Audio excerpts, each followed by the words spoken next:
পুনৰবাৰ স্বাগতম জনাইছোঁ আমাৰ ইউটিউব চেনেল ব্যঞ্জনলৈ। আজি এটা আচাৰৰ ৰেচিপি লৈ আহিছোঁ। আচাৰ মানে ভোট জলকীয়াৰ আচাৰ।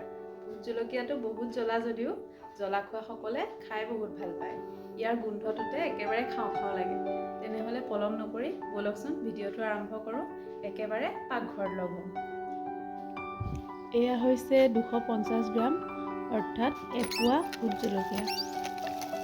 জলকীয়াখিনি ভালদৰে ধুই সৰু সৰুকৈ কাটি ল'ম। জলকীয়াখিনি কাটিবলৈ আমি এখন কেঁচি ব্যৱহাৰ কৰিছোঁ যাতে জলকীয়াখিনি হাতত নালাগে। এনেদৰে গোটেই জলকীয়াখিনি সৰু সৰুকৈ কাটি ল'ম। আচলতে জলকীয়াখিনি মই কটা নাই, মোক মায়েহে কাটি দিছে। সৰু সৰুকৈ কাটিহে আচাৰ বনাব পাৰে বুলি তেনেকুৱা কোনো কথা নাই।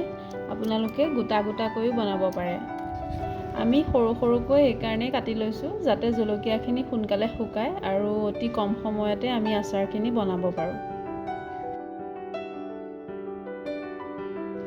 এনেকৈ 2-3 দিন লৰাই বগৰাই ভালদৰে ৰ'দত শুকুৱাৰ পিছত জলকীয়াখিনি শুকাই ঠিক এনেকুৱা হৈ পৰিব। আৰু এতিয়া আচাৰ বনোৱাৰ প্ৰচেছটোলৈ আহোঁ। প্ৰথমে এখন পেনত গোটা মছলা কেইটামান গৰম কৰি লৈছোঁ। তাত আছে জিৰা, পান মছলা, মিঠি গুটি আৰু কেইটামান জালুক। আৰু এতিয়া মছলাখিনি অকণমান গোটা গোটা হৈ থকাকৈ খুন্দি ল'ম। অকণমান গোটা গোটা হৈ থাকিলে আচাৰত মছলাটো ভাল লাগে।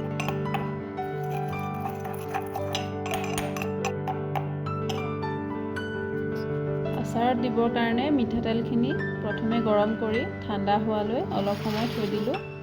মিঠাতেলখিনি ঠাণ্ডা হ'ল, তাৰপিছত মছলাখিনি লৈছোঁ। এয়া চাওকচোন, মছলাখিনি ভালদৰে গুড়ি হোৱা নাই, অলপ গোটা গোটা কৰি ৰাখিছোঁ। এতিয়া মছলাখিনি তেলত দিম আৰু লগতে সোৱাদ অনুযায়ী এচামুচ নিমখ দি দিম, কাৰণ মই শুকুৱাওঁতে জলকীয়াখিনি নিমখ দিয়া নাছিলোঁ। এতিয়া গোটেইখিনি সানি দিম, জলকীয়া, মছলা আৰু তেলখিনি। মই এপাত গ্লভছ পিন্ধি লৈছোঁ যাতে হাতত নালাগে, হাতত লাগিলে বহুত পুৰে। এয়া দেখিছেনে, এটা ধুনীয়া ৰং উঠি পৰিছে।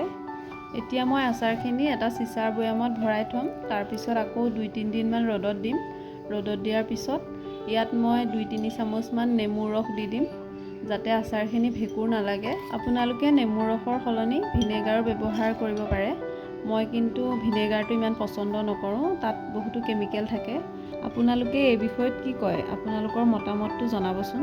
আৰু যদি আমাৰ ভিডিঅ'বোৰ চাই ভাল লাগে তেনেহ'লে আমাৰ ভিডিঅ'টো লাইক, কমেণ্ট, শ্বেয়াৰ আৰু চেনেলটো ছাবস্ক্ৰাইব কৰি দিব। আৰু ভিডিঅ'টো শেষলৈকে চোৱাৰ বাবে বহুত বহুত ধন্যবাদ।